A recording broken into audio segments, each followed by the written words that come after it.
It all begins on an unsettling September morning. Sometimes evil makes its presence known not by a scream, but by a smell. That was what happened on one muggy morning in September 2009 in the quiet suburb of Maple Hills, Virginia. The air was still heavy with the residue of summer and the promise of autumn, and life in the neighborhood ticked forward as unremarkably as it had for years.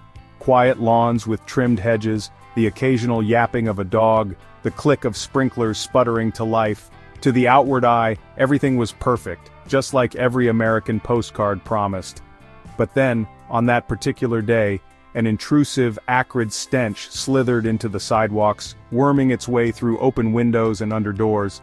At first it was just a whiff, a fleeting sour note that could easily be blamed on a forgotten trash day, or perhaps the unfortunate demise of a raccoon in someone's crawlspace. Old Mr. Mullen, whose nose was sharper than most, complained first. He stood on his porch for a good while, nostrils flaring, scanning the row of nearly identical single-family houses for clues. Within hours, other residents noticed it too. The Carters across the street lit an extra candle. The elderly Collins couple closed their kitchen window and muttered about how this never happened before those Californians moved in. Little by little, one neighbor after another began to take note of the odor, but no one dared say the word death. Most shrugged it off. Hadn't Mrs. Barnes lost her cat last week? Maybe it had crawled under her house, the poor thing. Or perhaps raccoons had decided to make Maple Hills their graveyard. Nobody seemed seriously alarmed. Mysterious smells happen in old neighborhoods. People have their own burdens to carry, and nobody wants to get involved in someone else's mess, literally or figuratively. The neighborhood grapevine came alive, full of jokes and wild guesses, but lacked the courage to act. It's a particular kind of American stoicism. If it's not your problem, keep walking. Call animal control perhaps if the stink got worse. It's chilling to realize, with hindsight, that while the people of Maple Hills watered their lawns and sipped their coffee that morning, something unthinkable had already transpired just a few houses down. That acrid smell wasn't from a dead animal. It carried a darker, heavier story, a story nobody would have imagined in their safe, tree-lined enclave. Inside one seemingly ordinary home, death was not just present, it was multiplying.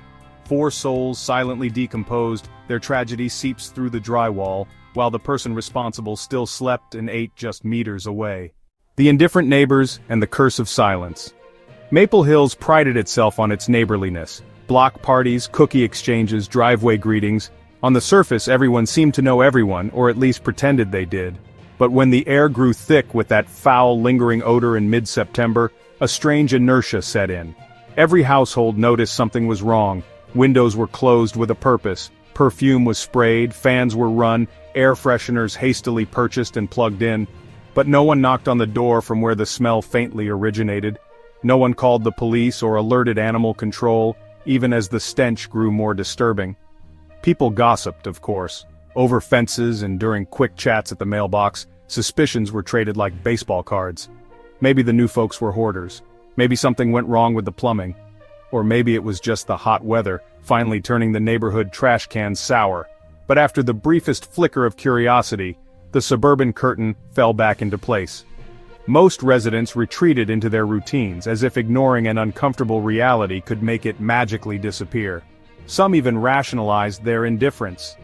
"You don't just go poking around in other people's business," Mrs. Collins would later tell police, her lips drawn thin. "You never know what someone's going through."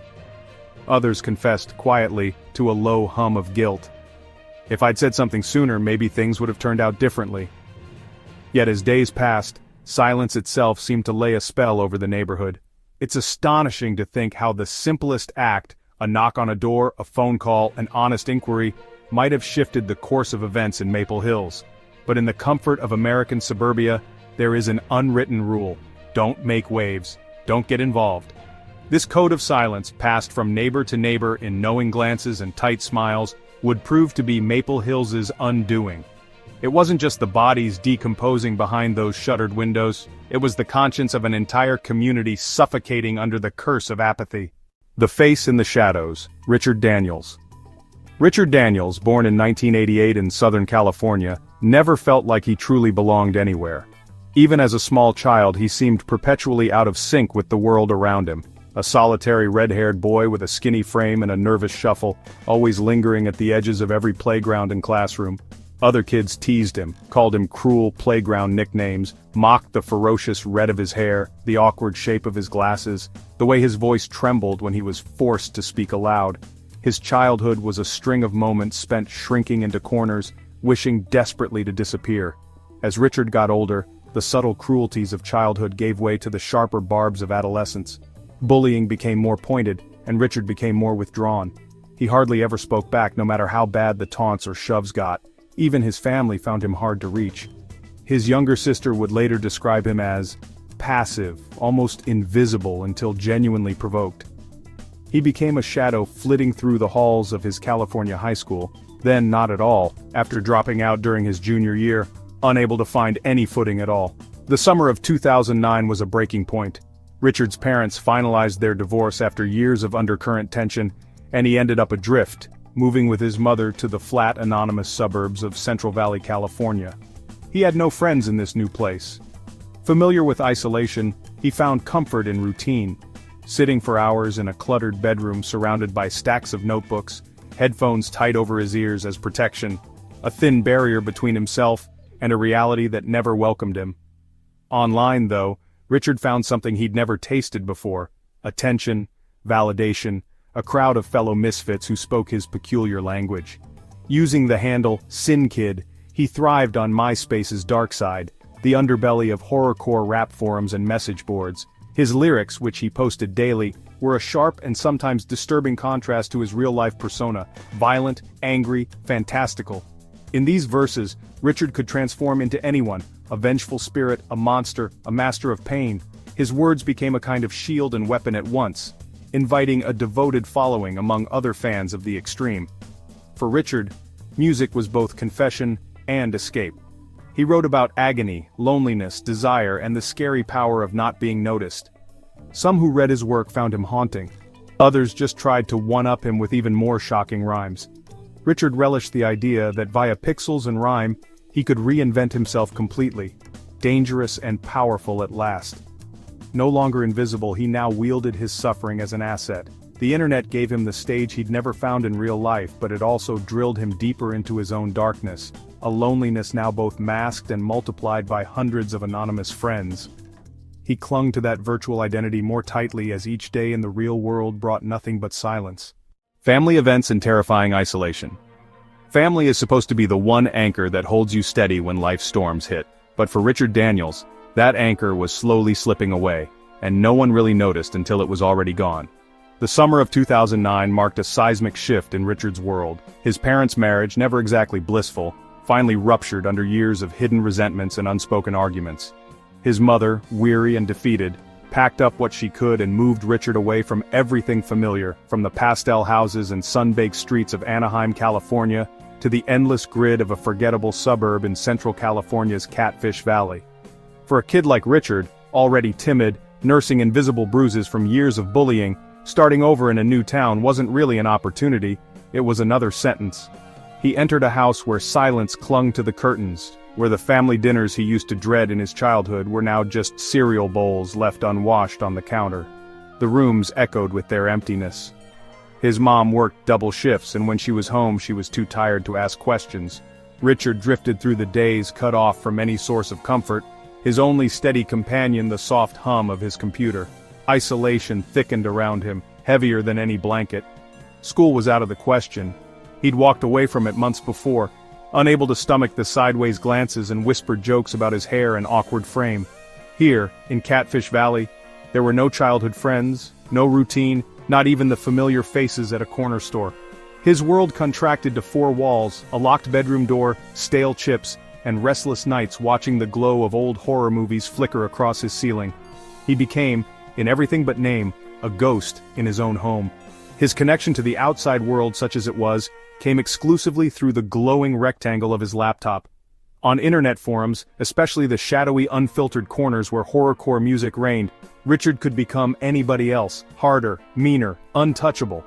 When he rapped, he could exorcise his pain. When he posted lyrics, he could pretend someone somewhere understood the currents swirling inside him. But every time he unplugged and faced the sapless silence of his bedroom, the weight of being unwanted and unlovable settled right back onto his shoulders. No one from his old life called to check in. His dad, living several states away, texted sporadically, but awkward conversation quickly withered after the second, "I'm fine." His sister, now busy with college, sent a Christmas card and once, a Facebook meme of a ginger cat, no less lonely than her brother. Richard learned to expect nothing and to trust even less. He would later write online, "You can be surrounded by family and still feel like you're 10,000 miles away. Sometimes you get so lonely you forget how to speak." This, more than anything, was Richard Daniels' reality in the months before that infamous September. Exploring another world, horror rap and virtual life. It's strange how someone can seem nearly invisible in real life yet become a force of nature once they slip behind a keyboard. That was the paradox of Richard Daniels, and in the months after his family's fragmentation, the internet became both his hiding place and his stage. Richard stumbled upon horrorcore rap in the late-night hours, headphones clamped tightly in place, screen gleaming in the dark. For the uninitiated, horrorcore is a subgenre of rap that thrives on grotesque, transgressive lyrics, violence, the occult, suffering, all wrapped with a bravado meant to shock and unsettle. It was unlike anything he'd ever experienced. Here he could write about pain and torment and not feel alone. Instead, he discovered an entire subculture that not only understood such thoughts but applauded them. He created a pseudonym, Sin Kid, and built his own profile on MySpace, the still-thriving hub for outcast teens and aspiring artists in 2009. Under this alias, Richard unleashed verses of his own making, lyrics that glimmered with horror movie fantasy and a darkness he rarely admitted to himself. His writing was catharsis, murder, betrayal, isolation, twisted emotional agony, all poured out and stitched together with beats downloaded from anonymous producers. Each post, every new song drew in distant listeners, some of whom sent back their own demos or words of praise. Being Sin Kid was like exhaling after years of holding his breath. For perhaps the first time, Richard didn't just feel noticed, he felt powerful. He could send out shockwaves into the world. His darkest lines echoed on message boards and private forums, sometimes even getting featured on digital horrorcore mixtapes. His inbox filled with invitations from other young creators, late-night conversations stretching into the early morning. He found himself at the center of a web where suffering was currency, and creativity was the only way to survive. Of course, it wasn't all acceptance. Sometimes there were trolls, anonymous haters who mocked particular lyrics or called him a poser. But more often, Richard's vulnerability attracted the misfits and the disenfranchised, teens whose lives frayed at the edges, who craved a voice as raw and honest and sometimes frightening as their own. Offline, Richard remained the awkward, silent figure in his mother's house, a boy trapped in his room, only glimpsed when grabbing a soda from the fridge at midnight. But online, in the world of horrorcore, he commanded attention and respect. It was a kind of double life. Sometimes, he worried the mask would slip. Someone from real life might stumble upon Sin Kid's lurid entries and realize the colliding worlds, but most nights, the allure of being truly seen was worth the risk. This dual existence was both his solace and in time his undoing. Meeting online. The girl, Emma Williams. Emma Williams was born in the autumn of 1992 in the leafy suburbs of Fairfax, Virginia. From the very beginning, she existed at the crossroads of contradiction. Her father, Mark Williams, was a dedicated pastor at the local Methodist church, a man who preached about love, forgiveness, and the light of faith every Sunday morning. Her mother, Deborah Williams, was an associate professor of sociology at a nearby college, quick-witted and sharp-tongued, teaching her students to always question the old, comfortable narratives of suburban life. Emma's home was the kind of place where there were theological debates over Sunday dinner, where Neil Young and Tupac played on the stereo in equal measure, and where free thought was encouraged, provided it didn't stray too far from her parents' ideals. Despite their differences, her parents had once been madly in love, bound together by a mix of intellect and vision, until Emma hit adolescence, and everything unraveled. As a child, Emma had been sociable and imaginative, quick to make friends, eager to create, always the first one to suggest a backyard play. But puberty brought with it a storm of confusion and a chasm between her and her parents. Her father, alarmed at the pink streak suddenly appearing in her hair and the heavy eyeliner she favored, tightened his rules. Her mother cloaked her daughter's rebellion in concern, watching Emma's online habits with wary fascination and growing dismay at her increasingly private social media presence. By her mid-teens, Emma had fully embraced her own brand of outsider status. She became known for her ever-changing hair colors, her loud laughter, and the way she could flit between social circles while never quite landing in anyone's core group. What really set her apart, though, was her early fascination with the internet and its ability to connect her with worlds far from suburban Virginia, especially the dark, transgressive subcultures her friends at school found weird or dangerous. Emma quickly discovered the world of underground music forums and message boards where she could chat about everything from drag queens to death metal to her favorite newly discovered genre, horrorcore rap. The shocking lyrics and grotesque imagery felt both taboo and freeing. Soon, Emma found herself drawn to not just the music but the hardcore community surrounding it. Fans who posted wild, grimy art, wrote bleak poetry and swapped home-recorded tracks. The deeper she got, the more she felt seen, heard, and understood in ways her school and her home could never offer. It was on MySpace, at its peak in the late 2000s, that Emma adopted the handle RedWitch92. Like many teens of that era, she carefully constructed an online persona, a grungy digital sorceress, wild and unafraid, with a penchant for black and red graphics and a feed filled with cryptic song lyrics and self-styled photography. On her profile, she wasn't the pastor's kid from Fairfax who got grounded for missed curfews. She was a mystic, an artist, someone whose beauty and darkness merged seductively for the right audience. Her MySpace inbox overflowed nightly, fangirls wanting makeup tips, local musicians seeking collaborations, strange boys dropping awkward compliments, and trolls spitting venom. Emma, however, maneuvered through it all with a jaded sort of grace, giving as good as she got, savoring each little digital connection as proof she mattered beyond her bedroom walls. The summer of her 16th year, Emma's world tilted for good. Her parents' marriage, long fraying under the weight of their opposing worldviews and mutual unspoken resentments, finally split apart. Her father moved into a rented condo with pale blue walls, while her mother poured herself ever deeper into college work. Emma was shuttled between households, forced to parse her own grief in silence, armed with only her cell phone and a battered laptop for comfort. She stopped caring so much about teachers' opinions or church events, and instead found herself at home in midnight group chats, scrolling endlessly through forums, writing proto-poetry that crackled with both raw pain and adolescent bravado. One night, as she was sifting through a chain of horrorcore blogs, Emma stumbled onto Sin Kid's profile. His lyrics were more honest, more desperate than most of what she'd seen on the forums. "You can be surrounded by 1,000 faces and still rot inside."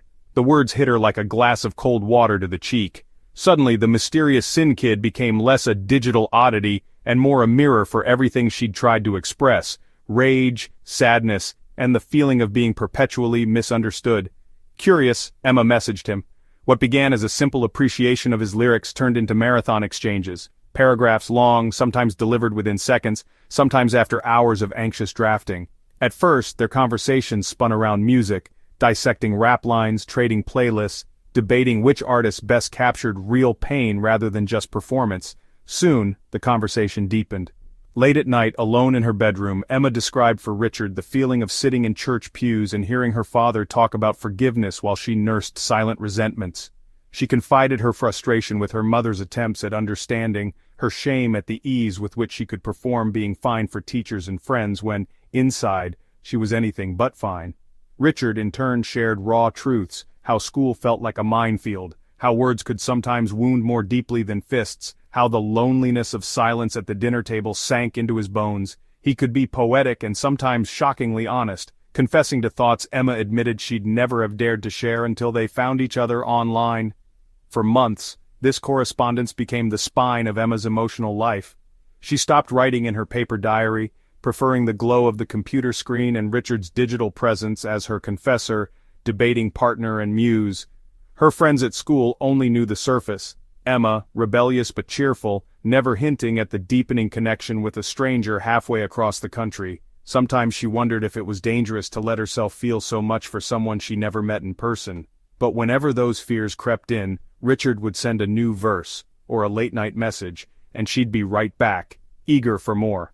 Their bond was built, in part, on being other. The kids who didn't quite fit, who questioned everything, who found solace on the internet when family and suburbia failed them. For Emma, these exchanges became both shield and sword, a cocoon from the relentless pressure of splitting her life between two increasingly unhappy parents. She and Richard devised stories together, plotted imaginary horrorcore albums, and dreamed of running away to cities where nobody knew their real names. Yet, for all the comfort, there were warning signs. Richard's mood could turn on a knife edge. Some nights he raged in type, pouring out verses so bleak Emma struggled to find a reply. Other times he'd disappear for days, only to come back with a flurry of apologetic messages and cryptic allusions to family trouble or insomnia. Emma, caught up in the rush of being needed, became his confidant and emotional anchor. Over time the relationship grew less about playful creativity, and more about managing his volatility, a shift Emma barely noticed until she was in deep. Still, she clung to it. When her real-world friends drifted away or became absorbed with college applications and local romances, Emma's MySpace world grew only more vital. Here, she didn't have to perform perfection for absent-minded teachers or walk a tightrope between warring parents. She was needed, she was special, she was Red Witch, and for Richard perhaps the only light left in an otherwise pitch-black world. It would be months before Emma realized the cost of nurturing such a fragile flame, and that sometimes the people most like us are the ones capable of hurting us the most. Virtual relationships and their danger signs. In the digital haze of late 2008, Emma and Richard's relationship blossomed rapidly. Communicating through MySpace, instant messages, and late-night emails, they became a lifeline for each other, even if nobody in their real lives could have guessed how deep their bond was growing. For months, their screens glowed with confessions, shared lyrics, and the kind of desperate honesty that thrives best under the cover of anonymity. At first, their friendship revolved around music. Their messages were fast-paced, trading obscure horrorcore tracks, analyzing the darkest lyrics, laughing over memes only those who lived nocturnally on the internet would find funny. They critiqued new albums together, each word a thread pulling them closer. For Richard, Emma seemed like the only person in the world who truly got him. She didn't flinch at his darkest metaphors, she pushed back when his writing grew especially nihilistic, and she encouraged his creativity when others, even in his online circles, dismissed him as too strange or too much. Over time, their conversations deepened. They began sharing details about their lives offline. Emma wrote about her struggle living between two homes, trying and often failing to hold herself together as her parents' separation amplified her own sense of not belonging. She told Richard about her days spent skipping classes to read horror mangas in the back of the library, about the pressure to be the good daughter at church while secretly feeling like an imposter. Richard, meanwhile, spun longer and longer messages about the emptiness of his days, the anxious pulse that sent him pacing his tiny room at all hours, the fear that if he disappeared, no one would notice.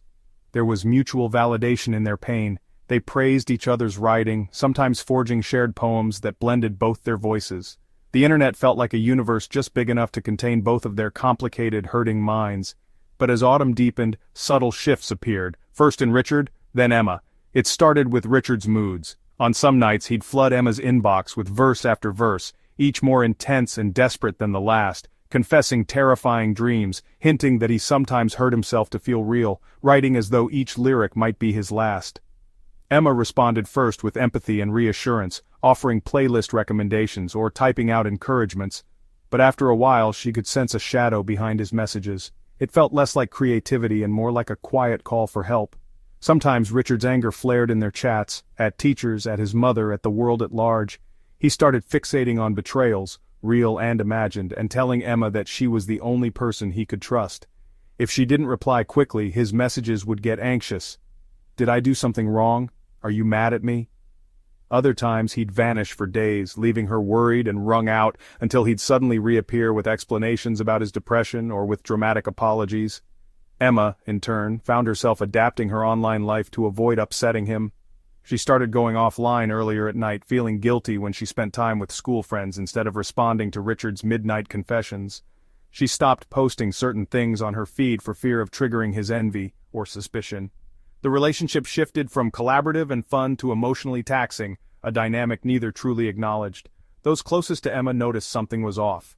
Her best friend Melanie sometimes teased her about her internet boyfriend, but grew concerned when Emma started skipping hangouts, making excuses instead of joining sleepovers or school events. At home, her mother commented on her late-night computer sessions, questioning the wisdom of trusting strangers online, but Emma brushed it off, insisting she was safe, that she was just writing music. Looking back, Emma would say there were warning signs she ignored. Richard became possessive, even if he cloaked it in vulnerability. He asked intrusive questions about her friendships, grew upset when she discussed hanging out with anyone else, and started wanting to know about her daily schedule in detail. The cracks began to show in their creative partnership as well. Richard's lyrics turned darker, sometimes mentioning acts of violence against himself or imagined enemies. Occasionally he'd reference revenge, once even weaving in the idea of someone burning it all down when they can't be saved. Emma rationalized this as just art, a cathartic outlet, a belief reinforced by how often the horrorcore community blurred the line between fiction and reality. Online, it was normal to overshare, to romanticize despair, to co-sign the idea that the world misunderstood them. But in the privacy of her darkened room, Emma sometimes felt her heart seize up over certain lines Richard wrote. The breaking point came slowly. Richard's demands for attention grew, texting her through multiple apps, sending long messages if she didn't answer right away. He'd escalate, "You're all I have, don't leave me too." Emma felt herself pulled between empathy and exhaustion, not sure whether she was being compassionate or manipulated. Meanwhile, Richard's own reality was spiraling. His isolation at home grew deeper as fights with his mother increased, and he made no effort to connect with offline peers. Online, he sought solace in Emma, but the fantasy of their closeness couldn't replace what he was losing day by day in the real world. This made him more frantic, his grip on Emma tighter. One night, trying to set a boundary, Emma told Richard she'd be offline for a while, claiming schoolwork and family obligations. The reaction was immediate, a deluge of desperate, sometimes angry messages, alternating between pleading and accusation. Richard accused her of abandoning him for fake friends, then apologized profusely, blaming depression and promising not to make her feel guilty. Emma was shaken. It was the first time she considered blocking him, but the thought filled her with dread. What if he really had no one else? What if something terrible happened? The guilt was sharp, mixing with relief whenever he quieted down. Across the months, this cycle repeated and intensified. For outsiders, their relationship was invisible. Just another data point lost in the flow of social media activity. But for Emma and Richard, it had become a world unto itself, one that was beginning to feel less like an escape and more like a trap. They both mistook obsession for devotion. They mistook the intensity of their pain for the depth of their bond. Even as Emma began to crave distance, Richard planned for more. Dreaming out loud about meeting up one day, talking about running off together, writing songs about being the only two people who understood each other in a hostile world. Each dark verse, each desperate message, should have signaled danger to them both. But by then, the lines were blurred beyond recognition, and neither could let go. A fateful encounter and the shattering of belief. In the humid haze of early September 2009, the countdown to the Horrorcore Festival in Detroit felt almost mythic to Emma Williams. She and Melanie Joyce spent nights on the phone whispering about the music acts, what they'd wear, who they might meet. In her private messages, Richard Daniels, out west, thousands of miles away, grew more excited, sending Emma lengthy lists of set times and emerging bands to catch. Somewhere in both their imaginations, this meeting would change everything. The fantasies, the secrets, the feeling of being seen finally crossing from online to real life. Emma had spent hours rehearsing how she'd greet Richard. Would she rush into his arms the way friends do in movies? Would they lock eyes, recognizing a kindred spirit instantly? On the train from Virginia to Michigan, her heart swirled with anticipation and doubt. Sitting beside Melanie, she realized, not for the first time, how little she knew about her own feelings. Was this a love story, a friendship, or something stranger? The venue was a vast repurposed warehouse on Detroit's outskirts, bombed out and graffiti-laced, pulsing with sharp bass and costumed kids streaming in from every direction. When Richard arrived, red-haired, shorter than she'd pictured, almost cowering from the swirl of light and noise, Emma's carefully scripted greeting evaporated. There was a moment of awkward silence as he approached, his eyes flicking from Emma to Melanie, and then down to his shoes. He mumbled a hello. Emma searched for the Sin Kid swagger she'd absorbed for months over MySpace, someone wild, defiant, charismatic, but Richard in person was quiet to the point of invisibility. His hands shook. He barely made eye contact. His clothes, black and baggy, seemed to drown him. Melanie, friendly but blunt, broke the tension with a forced joke about how she'd recognize that infamous red hair anywhere. The weekend was a blur, not of euphoria but of slow-burning discomfort. In the confines of the crowd, as bodies surged to music, Emma moved instinctively closer to Melanie, away from Richard. At the merch booth, she feigned interest in patches and stickers to escape having to fill the silence. Richard trailed her and Melanie wherever they went but spoke little, his reclusive presence feeling less like comfort and more like pressure. Emma tried, she really tried, to weave him into conversations, to draw out the wit he'd shown online, but in person, Richard seemed stilted, defensive, anxiously checking his phone as if hoping to shrink back into digital space. That night in the cramped, cheap hotel room, Emma, Melanie and Richard hovered on twin beds with pizza between them. Melanie dozed with headphones on. Richard tried to start a heartfelt conversation, but his words came out halting, almost desperate. Mentions of their shared lyrics, the ways Emma had saved him, reminders of promises exchanged in the glow of late-night chat rooms. Emma felt an invisible wall rise. He was holding her to a version of herself that felt, in that moment, exhaustingly heavy. Every time she tried to nudge the conversation to lighter topics, the music, the wild costumes, the after-parties, Richard steered it back to their private bond. Later, when Emma and Melanie slipped away to buy water at the convenience store across the street, Emma confessed her anxieties. "He's not what I pictured. I feel guilty," she admitted. Melanie, ever pragmatic, shrugged. "He's kind of intense, but it's your internet friend thing. He'll be fine." On the last night of the festival, Emma found herself caught up in a swirling crowd, dancing recklessly with strangers who recognized her wild hair from the forum photos. Laughter, music, and spectacle drowned out everything else. When she found Richard after the show, he looked devastated. "You forgot about me," he said. There was an accusation in his voice that Emma couldn't meet. She apologized, promising to make it up to him, but the longing in his gaze made her want to flee. After the festival, the trio's drive back east was tense. Melanie, picking up on Emma's discomfort, made light conversation that Richard didn't join. Emma sat crammed beside him in the back seat, feeling her phone buzz with new friend requests from the show, connections she'd made in mere hours that felt easier, more real, than the years of building trust with Richard online. Back in Virginia, Emma and Melanie slipped seamlessly back into their routine. They texted constantly about school, music, the surreal chaos of their Detroit adventure. Richard, now 3 time zones and a world away, sent a stream of increasingly desperate messages. "Did I do something wrong? Are you avoiding me? I thought we were different." Emma delayed replying. She spent more and more time with her new friends, retreating from the weight of Richard's neediness. Her silence was, in truth, an instinctive act of self-preservation. Facing real life, real connection, even fleeting or messy or imperfect, was suddenly more appealing than endlessly tending to the wounds of someone who seemed determined to bleed her dry. Richard's messages darkened. He apologized, then lashed out, threatened to vanish forever, then sent midnight confessions. He referenced old lyrics they'd written, lines about loyalty and betrayal, about not surviving abandonment. Emma, overwhelmed, showed some messages to Melanie, who urged her to block him. "He's not your responsibility." But guilt, tangled up with years of nurturing their online friendship, kept her frozen. Those final days before tragedy, Emma tried to respond with kindness, but her heart was elsewhere. She didn't know that Richard, thousands of miles away, was watching her public posts, seeing new friendships as evidence of his greatest fear come true, abandonment. In the end, the fateful encounter in Detroit wasn't a moment of magical connection, but a fracture, one that shattered Richard's trust and Emma's sense of obligation. The break between hope and reality, between virtual and physical devotion, became the silent bomb ticking down to disaster. Both carried home the shards of that weekend, for Emma, a guilty relief, for Richard, a darkness sharpened by rejection. Neither could foresee how thoroughly their lives, and those orbiting them, would be upended by that final breach of trust. A delicate strand transforms into a nightmare. Richard returned home to California, but nothing about his life felt the same. The haunting dissonance between his expectations for the festival and the reality he experienced gnawed at him constantly. As he lay in bed at night, every rejection, real or perceived, looped endlessly in his head like a cursed verse he couldn't rewrite.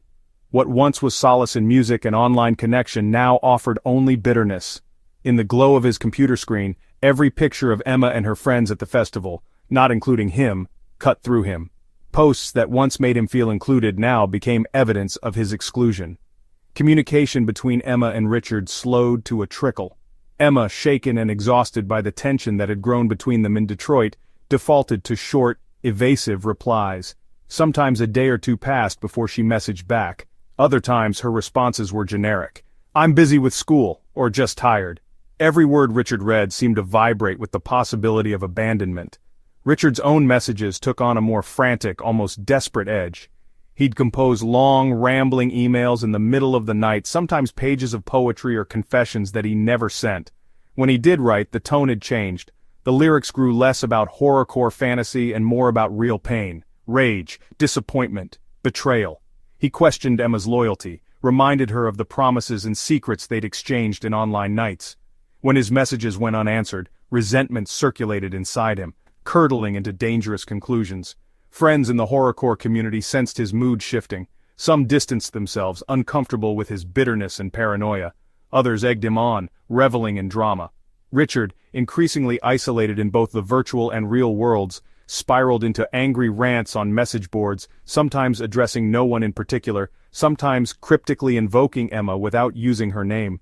With every post, he etched himself further into a narrative of being spurned by the only person he'd ever trusted. Meanwhile, Emma struggled with guilt and relief. She found herself unable or unwilling to explain to Richard why she was pulling away. To her circle of school friends, she only referenced the festival in passing, omitting the awkwardness, the late-night panic attacks, the sense of being slowly smothered by Richard's expectations.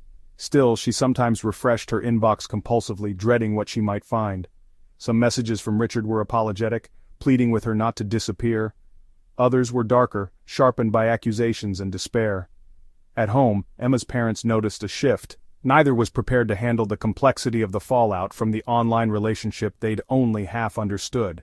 Her mother offered gentle reassurance. Her father, more wary, suggested blocking "that boy out west."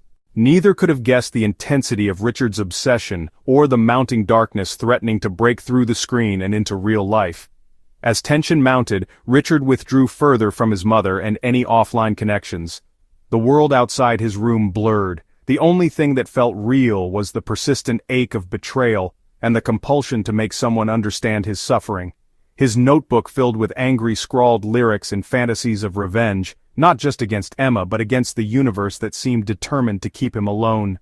The line between art and intention, once clear, began to dissolve.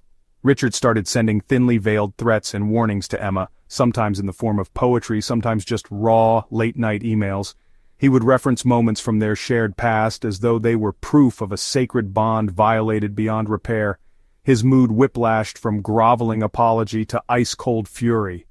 Emma, terrified and overwhelmed, blocked him on one platform, but Richard found new channels, different email addresses, alternative social media sites. The pursuit felt relentless, inescapable.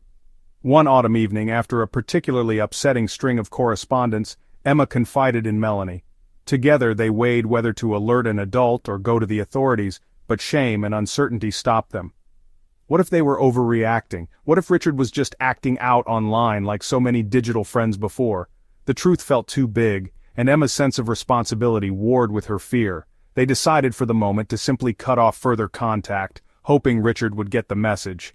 But Richard's internal narrative had already warped past the point of no return. The rejection he felt metastasized into something consuming, something that tasted like both grief and rage. The humiliation of Detroit, the new friends crowding Emma's feed, every unreturned message, these became ingredients for a dangerous resolution.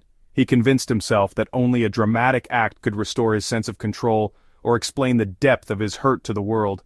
It made a perverse sense. If he couldn't matter as himself, maybe he could matter through destruction, through an evil that left no room for doubt about how deeply she'd wounded him.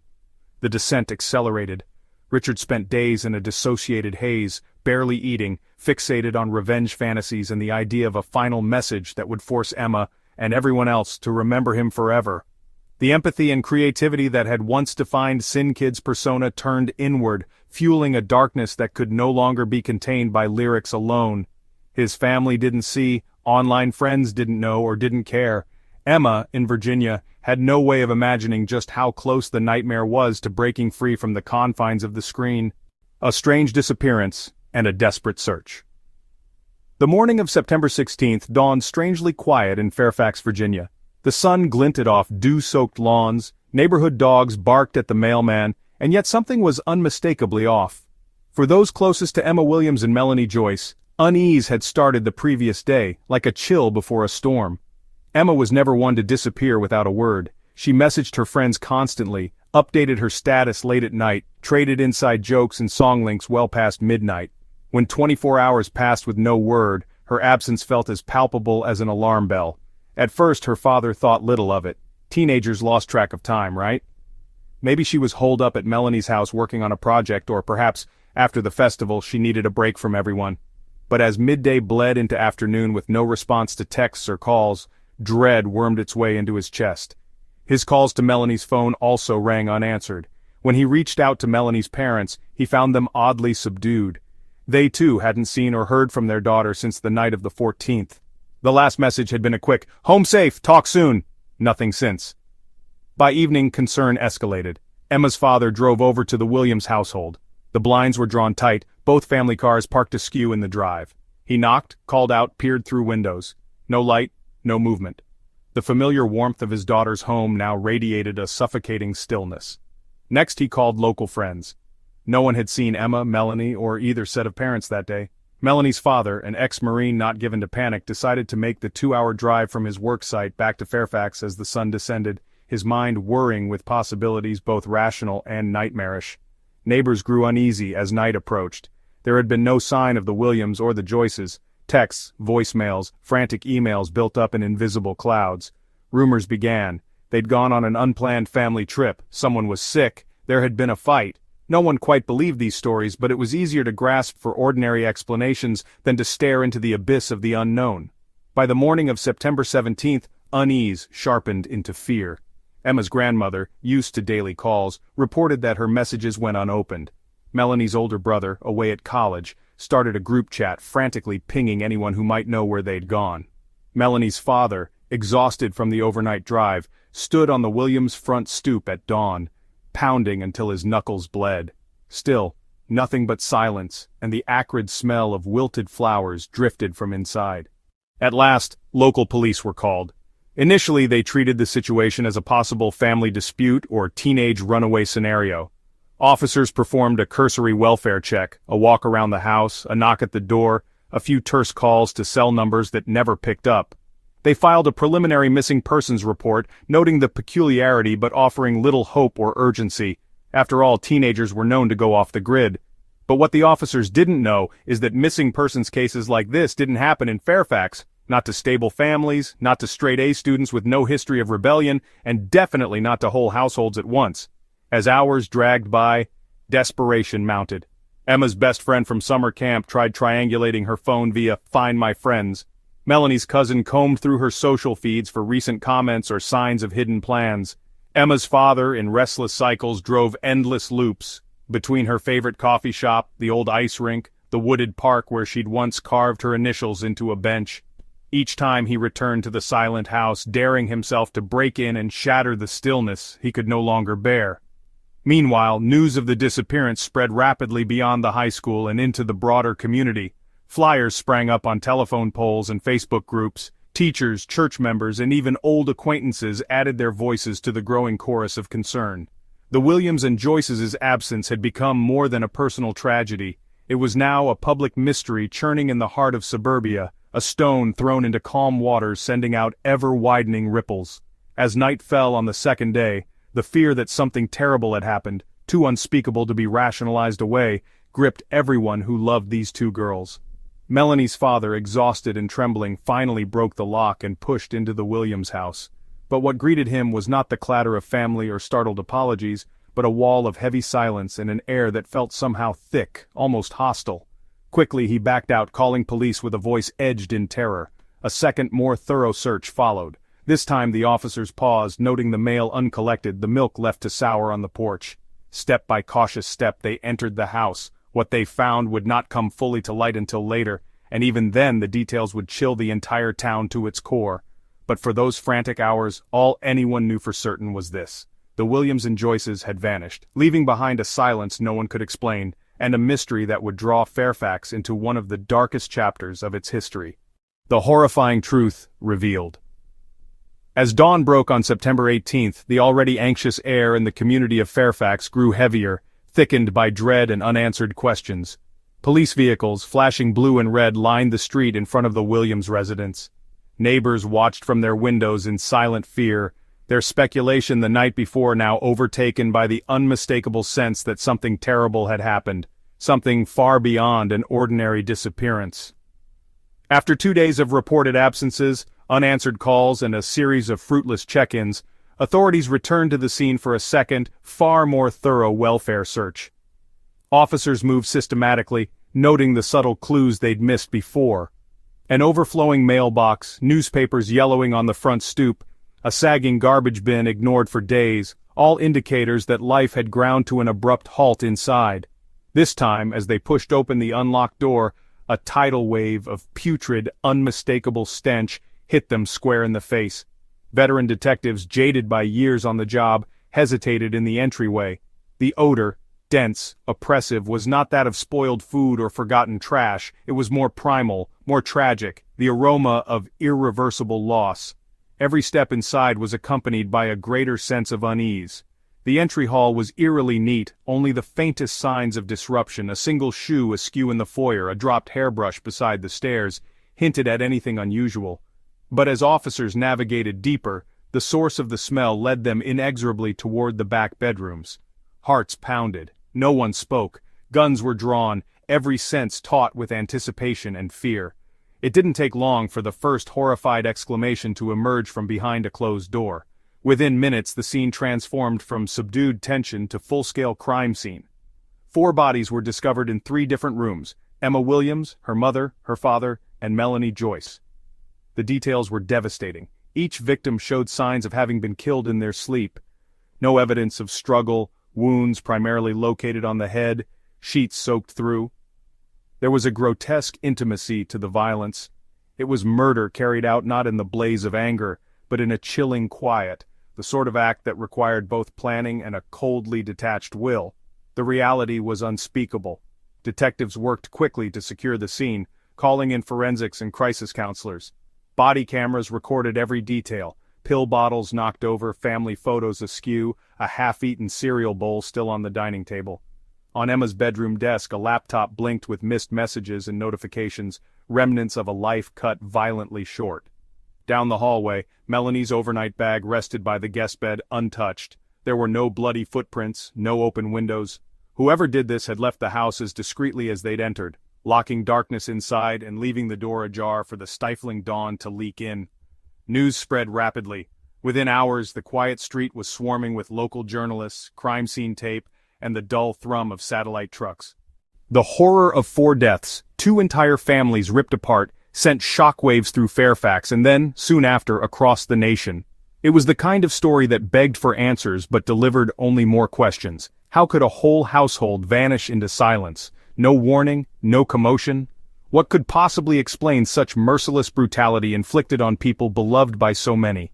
The investigation moved with urgency and a deepening sense of despair.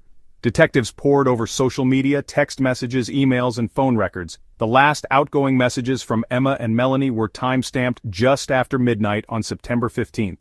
Autopsy results would later confirm that the murders occurred in those silent pre-dawn hours between September 14th and 15th. Most chillingly, none of the victims showed any defensive wounds. They had not fought back. It was as if they had been caught in a nightmare from which they were never allowed to wake. Authorities pieced together what little evidence they could: a missing vehicle belonging to Emma's father, credit card activity in a distant city, surveillance camera footage from a gas station hundreds of miles away. Slowly, the shape of a suspect began to emerge, not a masked stranger, but someone known to the victims, someone who understood the rhythm of the house, who had been present not as a visible threat but as part of the fabric of their world. The revelation shattered the last illusions of safety for everyone watching. The killer was not some faceless intruder, but the boy Emma had once trusted, the red-headed ghost who had moved quietly through her online and then physical life. Richard Daniels. The media dubbed it a digital-age tragedy, underscoring the horror and impossibility of the story. Journalists dug into forum archives and MySpace profiles, piecing together screenshots and late-night lyrics in search of justification. But there was no sense to be found. Richard was gone, his whereabouts unknown, his digital trail cold after the morning of September 15th. The pain of discovery was compounded by the community's collective guilt. Hindsight proved cruel, So many small warnings ignored, so many opportunities missed to intervene before violence erupted. Through all of this, one image stood out in public memory, a photograph of Emma and Melanie at the festival, smiling, unaware that the shadows cast behind them would soon reach all the way home. The aftershocks radiated through every level of Fairfax, grieving classmates, devastated parents, stunned church congregations, even strangers who only recognized a story that cut too close to their own fear.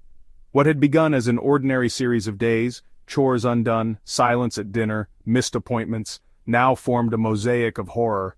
There were, ultimately, no words to encompass the devastation of what had been found inside the Williams house.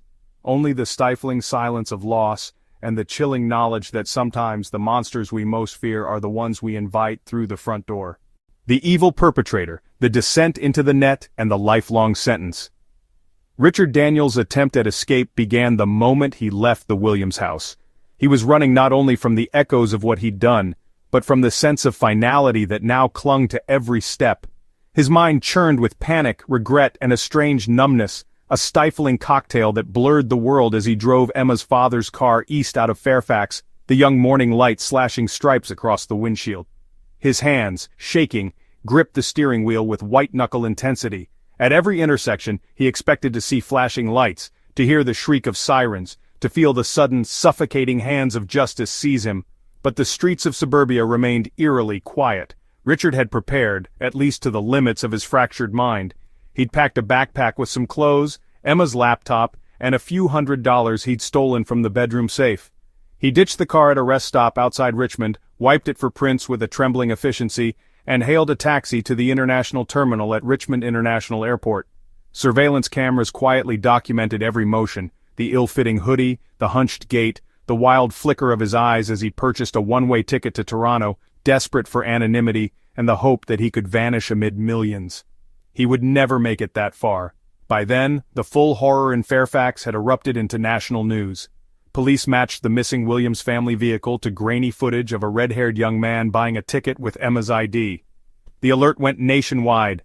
Customs officers, already on edge, flagged the purchase, and before Richard could even reach his gate, agents approached quietly, hands on holsters, the air brittle with tension. Richard barely resisted. He was led away without a word, the bad-shaped shadow of the law finally closing in for good. The investigation that followed was relentless and thorough. Investigators pieced together Richard's path with chilling clarity. Forum posts, MySpace messages, travel receipts, security footage. The evidence painted a damning portrait, not only of planning and premeditation, but of a deeply disturbed young man whose spiral had been visible, in digital breadcrumbs, for months before the massacre. Richard's arrest shocked no one in Emma's circle, but rocked the national consciousness. Media outlets feasted on every detail: the internet killer, the horrorcore connection, the questions about how an online friendship could curdle into such unthinkable violence. Talk show pundits debated responsibility. Was it music, parenting, the unchecked wilds of the internet? While true crime enthusiasts chronicled every phase, mapping out timelines and speculations as if understanding could ever provide comfort. The trial of Richard Daniels became one of the most watched court cases in the state's history. Prosecutors built a case on both the forensic evidence and a mountain of digital correspondence, screenshots of threats, angry rants, and pleading messages. Some saved, some recovered after nearly being deleted. They called psychologists to the stand who described Richard's descent into obsession and mental instability, but insisted that his crimes had been planned and deliberate, coldly calculated, not committed in the throes of madness, but in lucid, chilling clarity. Richard's defense team struggled. They presented a sympathetic portrait, arguing persistent mental illness, prior trauma, and the toxic echo chamber of his online life as factors beyond his control.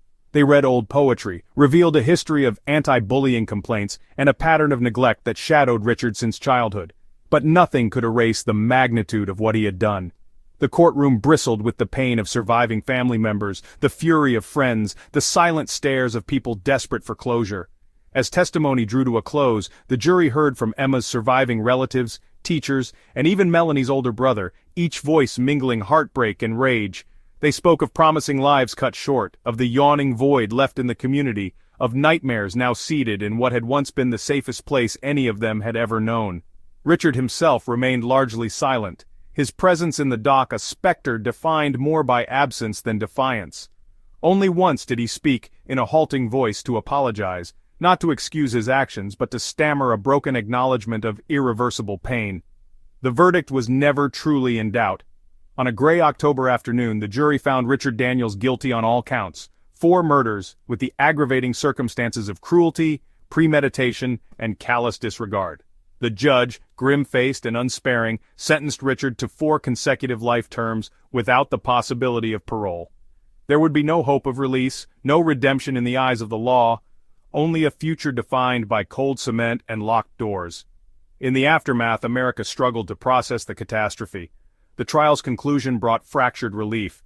Journalists probed broader failures, warning signs ignored, social media platforms with no safety nets for desperate teens, families caught flat-footed by the velocity of digital intimacy and dread. Schools held cyber safety assemblies. Horrorcore forums faced fresh scrutiny and new waves of moderation, as grieving parents pleaded for understanding rather than scapegoating. The Williams and Joyce families suffered in the harsh glare of public sorrow, their grief endlessly rebroadcast but ultimately still private and unspeakable. Richard was sent to a maximum security prison, a solitary existence defined by daily routines and ceaseless introspection. Sometimes he wrote letters, most unsent, filled with apologies and attempts to explain. Once, allowed to record a short video statement, he spoke tearfully, voice shaking, asking forgiveness that could never be granted. In those moments, even the guards glimpsed the hollowed-out boy that had once been, now irretrievably lost behind the crimes that would forever define him.